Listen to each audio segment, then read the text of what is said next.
అందరికీ హాయ్. ఈరోజు Sunday special మరి మటన్.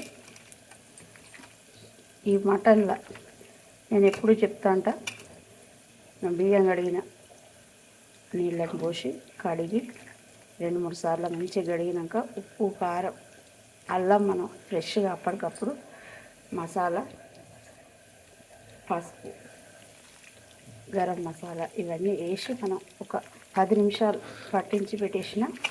ఇప్పుడు పోపు చేసిన, పోపు అయింది.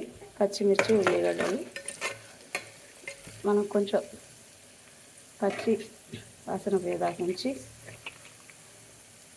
కొంచెం మటన్లో ఆయిల్ ఎక్కువనే వేయాలి.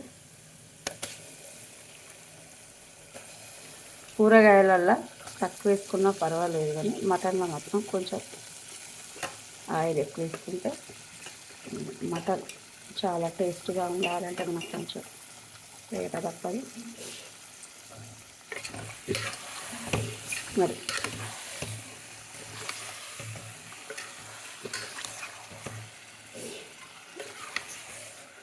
కొంచెం ఆయిల్ అంటే ఒక 10 నిమిషాలు మగ్గనిచ్చినాక ఒక గ్లాసు వాటర్ పోసి నేను ఒక విజిల్ పెడతా అంతే. మళ్ళీ ఒక 10 నిమిషాలు మళ్ళీ చిన్నగా సిమ్లో పెట్టేసి ఉంచుతా. అప్పుడు మనం కొత్తిమీర వేసుకోవాలి అంతే. మటన్ కర్రీ సూపర్ ఉంటుంది. మరి ఇలాంటి ఎందుకనంటే నేను చెప్పేది, మనం అల్లం వెల్లుల్లి ముద్ద అది మనం ఫ్రెష్గా అప్పటికప్పుడు చేసుకుంటేనే మరి మటన్ టేస్ట్గా ఉంటుంది. మరి ఇదొకటి ప్రతి ఒక్కరు పాటించాలి. ఇప్పుడైతే నాకు కొంచెం కొత్తిమీర వేస్తున్నా. కొంచెం మగ్గినాక ఒక గ్లాసు వాటర్ పోస్తా. అది మన ఇష్టం. ఎక్కువ మనకు ఎక్కువ రసం కావాలి అన్నప్పుడు మనం ఎక్కువ వాటర్, తక్కువ ఉండాలంటే తక్కువ, అంతే. అది మన ఇష్టం. ఉప్పు కారం సుతా అంతే.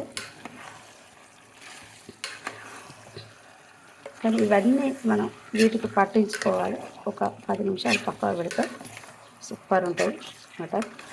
ప్రతి ఒక్కరు ఇలాంటి కొన్ని పాటిస్తే మరి మటన్ ఎందుకు ఉండదు, టేస్ట్ మస్తు టేస్ట్గా ఉంటుంది. ఈ వీడియో మీకు నచ్చిందంటే లైక్ చేయండి, షేర్ చేయండి, సబ్స్క్రైబ్ చేయండి. నిర్మలా ఆమంచ.